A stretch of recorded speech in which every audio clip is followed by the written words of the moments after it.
ও যুবক, তোমাদের পায়ে হাত দিয়ে বলি, তোমরা 2-3 বন্ধু মিলা যা দেখো নেটের ভিতরে, যদি তোমাদের মা বাবা জানতো তাইলে মনে হয় জুতা দিয়া বাইরে তোমাদেরকে ঘর থেকে বাহির করে দিত। বলো হ্যাঁ, সত্য তো? যদি দুনিয়া জানতো, কোন বাবা তার মেয়েকে তোমার হাতে উঠায়া দিত না। আর যুবতীরা যা করে নেটের মাঝে, যদি দুনিয়া জানতো, কোন যুবক মনে হয় ওকে বহু স্ত্রী হিসাবে ঘরে উঠাইতে রাজি হতো না। আল্লাহ বলে, তোমাদের সাথে 24 ঘন্টা আমি লুকোচুরি খেলি। তুই গুনাহ করতে অভ্যস্ত, আমি লুকাইতে অভ্যস্ত। তুই গুনাহ করতে ভালোবাসিস, আমি লুকাইতে ভালোবাসি। তুই গুনাহ করতে ভালো পাস, আমি লুকাইতে ভালো পাই। তুই গুনাহ মজা পাস, আমি লুকাইতে মজা পাই। তোর গুনাহ অভ্যাস, আমার লুকানো অভ্যাস। আমি 24 ঘন্টা লুকোচুরি খেলি তোর সাথে। তো যেই প্রশ্ন আল্লাহকে করছিলাম, আল্লাহ মুসলমান সারা দুনিয়ায় নির্যাতিত, আপনি আবাবিলকে সব বাদ দিলাম, ফিলিস্তিনে পাঠান না কেন? ওইখানে তো আপনার খলিল শুয়ে আছে, ওইখানে তো মুসা আলাইহিস সালাম শুয়ে আছে, ওইখানে তো 70 জন নবী শুয়ে আছে। ওটা তো দিয়ারুল আম্বিয়া, নবীদের জায়গা। ওইখানে তো সর্বপ্রথম কেবলা তো ওইখানে, বাইতুল মুকাদ্দাস তো ওইখানে, আপনার বন্ধু তো ইমামতি করলো ওইখানে, 1.25 লক্ষ নবীদেরকে আপনি জমা করলেন ওইখানে। আপনি আবাবিল পাঠান না তো পাঠান না কেন? আল্লাহ বলতে চাইতেছে, পাঠাই তো পাঠাই কি করা? এদের চেহারা তো দেখ, এরা আমাকে আল্লাহ বলে স্বীকার তো করে, কিন্তু এদের কাছে তো প্রমাণ নাই যে আমাকে ভালোবাসে বলে তো, কিন্তু প্রমাণ তো নাই। কোন প্রমাণই যদি না দিত, একটাই যদি করত, আমি ডাকতে দেরি ছুটে আইসা পায়ে পড়তে যদি দেরি না করত, তাইলেও তো হইতো। আমি তো ডেলি 5 বার ডাকি। কে ডাকে? দুনিয়ার পদস্থ লোকদের ডাকে সাড়া না দিলে হাত কড়ি পড়তে হয়, বেরি পড়তে হয়, জেল জরিমানা হয়, এমন কি হয় গুমও হইতে হয়। না হইতে হয় না? হ্যাঁ, ডেলি 5 বার কে ডাকে? 99 পদের মালিক ডাকে। এটাই বুঝি ইহুদিদের কিতাবে লেখা আছে। শেষ কথা আমার, 2090-89 দশকে আমি দুবাইতে সময় লাগাইতেছিলাম। ফিলিস্তিনের এক বড় আলেম এখনো জীবিত আছে, আমার বড় ঘনিষ্ঠ। প্রথম পরিচয় তার সাথে, আমরা সেম বয়সেরই ছিলাম।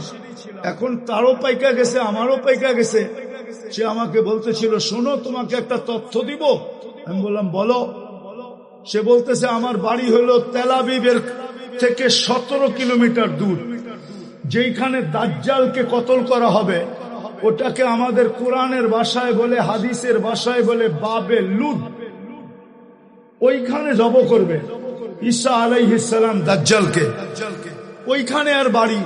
বলে আমার প্রতিবেশী ইহুদি আলেম আমাকে জিজ্ঞাসা করতেছিল, তোমাদের ফজরে আর জুমায় মুসল্লি কিরকম হয়?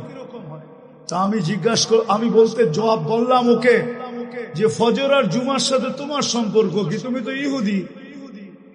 পরক্ষণে ভাবলাম ওর সাথে তর্কে জড়ানো ঠিক হবে না।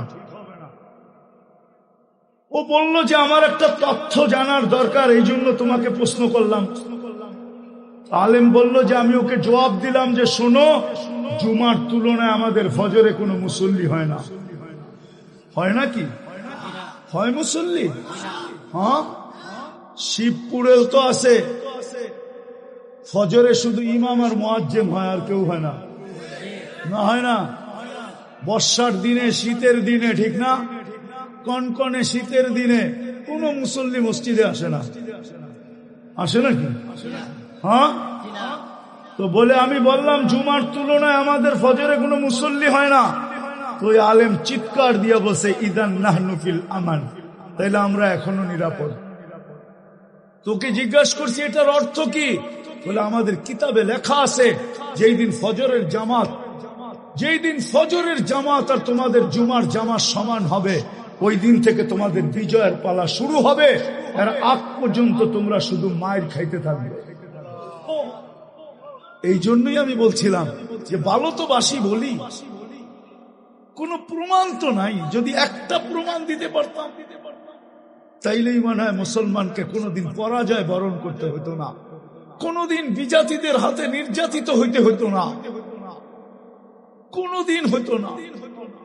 যদি নামাজের জন্য সাড়া দিত, আজান হইতে দেরি, ছুটে আসতে দেরি করত। এই চেহারাটা আল্লাহকে কি করে কালকে দেখাবো বলেন? বিদায় চলেন আজকে এই মাহফিল থেকে, ইসলামী মহাসম্মেলন থেকে, যারাই আমরা এখানে আসি আর যারাই আমার কথা শুনতেছেন, আসেন মনের থেকে তওবা করে। আমি হাদিস দিয়া প্রমাণ দিব, ইল্লাম ইয়াতুবু।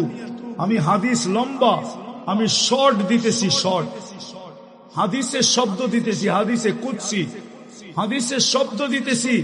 ইল্লাম ইয়াতুবু ফাআনা তাবিবুহুম। আল্লাহ বলে তোমরা যদি ইউটার্ন না নিলে, কোরআনও বলে লিউযিকাহুম বাদাল্লাযী আমিলু লাআল্লাহুম ইয়ারজিউন। এখন সময় চলে আসছে, আমরা যদি ইউটার্ন না নিলাম, আল্লাহর কদমে যদি না পড়লাম, কুদরতি পায়ে যদি না আসলাম, তাহলে আল্লাহর ওয়াদা, অঙ্গীকার, ইল্লাম ইয়াতুবু ফাআনা তাবিবুহুম, তাহলে আমি তোমাদেরকে অপারেশন চালাইতেই থাকবো, চালাইতেই থাকবো, চালাইতেই থাকবো। কেননা আল্লাহ রসুল দুটা কথা বলে গেছেন।